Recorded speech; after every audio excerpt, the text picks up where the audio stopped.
ကျွန်တော်သိချင်တာ data တွေကို save လုပ်တာပေါ့ဗျာကျွန်တော်တို့သွားတဲ့ခါမှာရိုက်တယ်ဗျာဘယ်သူမှဖြစ်သွားကြတဲ့ခါရိုက်ကြရပေါ့အဲ့ဒီ data တွေကိုဒီ key တစ်ချောင်းမှာဘယ်လိုအိမ်ထိပြန်ရအောင်တည်လာလဲဥမာဘယ်လို laptop ထဲထည့်တာလားဘယ်လိုလုပ်လာအဲ့လိုမျိုးလုံးနေကြဟာရှိရင်ပြောပြပါများသောဖြင့်တော့ကျွန်တော်ကအဲ့ဘိုင်းကနည်းနည်းအားနေတယ်ဟိုဘလော့ရိုက်တာတို့ဟိုဟာရိုက်တာကျွန်တော်များသောဖြင့်သွားလိုက် fee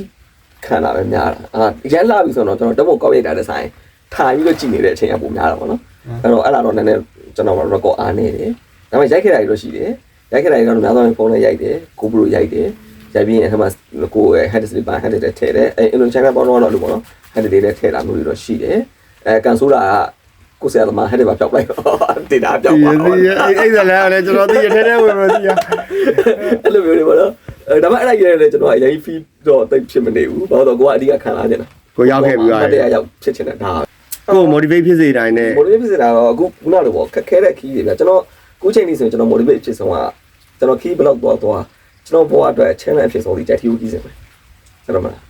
ရန်ကုန်ကနေပြီးတော့အဲ့ချိန်မှာဘယ်သူမှလည်းစပိန်နေတယ်ဆိုတာမသိဘူးကျွန်တော်မသိတာပေါ့နော်ရှိကောင်းရှိနေနေပဲ2004 2005ဆိုတာစပိန်နဲ့ key သွားဆိုတာကျွန်တော်မသိဘူးအဲ့တော့ကျွန်တော်ရဲ့ဒီ memory bank လေးပဲရှိတယ်ဟိုသွားဒီကအဲ့ memory bank လေးမှာပဲရှိသမျှပစ္စည်းတွေအကုန်တင်ပြီးတော့ဟိုတွားတာပေါ့အဲ့တော့အခုချိန်ကကျွန်တော် JTU ကိုစပိန်သွားရင်စပိန်နေဝိုင်း maybe တရက်မကြောက်ဘူးလေရောက်ပါမယ်အဲ့တော့ဆိုကျွန်တော်တညလုံးနေရတာပေါ့ဘာလို့လဲဆိုတော့မနက်ဖက်နေနေဘူးလို့ညဘက်ပဲနေမယ်လို့ idea လွဲမှားနေပေါ့နော်ဘယ်လိုပဲဖြစ်ဖြစ်အဲ့တော့ကိုယ်အတွေးနဲ့ကိုယ်လေအရင်ပဲမနေပတ်စံလည်းမရှိဘူးအဲ့ကြက်ကြီးကိုအသွားပြန်အဲ့ခက်ကတော့မှရန်ကုန်ကနေစူးလီကိုတက်စီငားရင်900နဲ့ရတဲ့အချိန်ဒါပေမဲ့ကျွန်တော်တို့3ယောက်လုံးမပါတာပတ်စံ1200ပဲပါထမင်းတွေငတ်တာတွေရှိတယ်သိမလားတောင်ပေါ်ရောက်တော့မှတိလေတာထမင်းစားဖို့အဆင်မပြေတော့လို့ပတ်စံမကြံတော့လို့ဟိုမှာရေတကုံသွားတဲ့ဖုန်းကြောင်းမှာထမင်းလည်းကားကြွေလေအဲ့ဒီအော်ထမင်းနှစ်ရအောင်တော့စားတာအဲ့ဒါကြတော့လမ်းမေးပါအလှူအိမ်သွားပြီးဝင်ပြီးတော့မကျွဲတယ်လို့ဟာမျိုးနဲ့ဘာဖြစ်ရတာအဲ့လိုမျိုးတွေကရှိခဲ့တယ်နော်အဲ့ဒီခင်းစရာတော့ကျွန်တော်တို့အခက်ခဲဆုံးနဲ့အမှတ်တရဖြစ်ဆုံးအဲ့တော့အလုပ်တစ်ခုပဲဖြစ်ဖြစ် family နဲ့ပဲပြဿနာပဲဖြစ်ဖြစ် maybe အဲ့လို problem တွေဖြစ်လာပြီဆိုရင်ကျွန်တော်အဲ့ဒါတွေသွားပြီးတတိယငါဒီလို strike ခဲ့တယ်ဘယ်လိုကြော်ဖြတ်ခဲ့တယ်နော်ငါအဲ့တော့ emotion ကိုပြန်ခံစားတယ်အဲ့ဆိုကျွန်တော်တို့ motivate ဖြစ်နေတာခက်ခဲတဲ့ဟာတွေအားလုံးကျွန်တော်တို့ motivate ပြန်ဖြစ်စေတဲ့ဟာတွေပေါ့နော်โอเคဒါနောက်ဆုံးလေးကပါပဲဒီခီးသွားနေတဲ့လူငယ်တွေသွားဖို့ကြိုးစားနေတဲ့လူငယ်တွေကိုဘာပြောချင်သေးလဲအဓိကတော့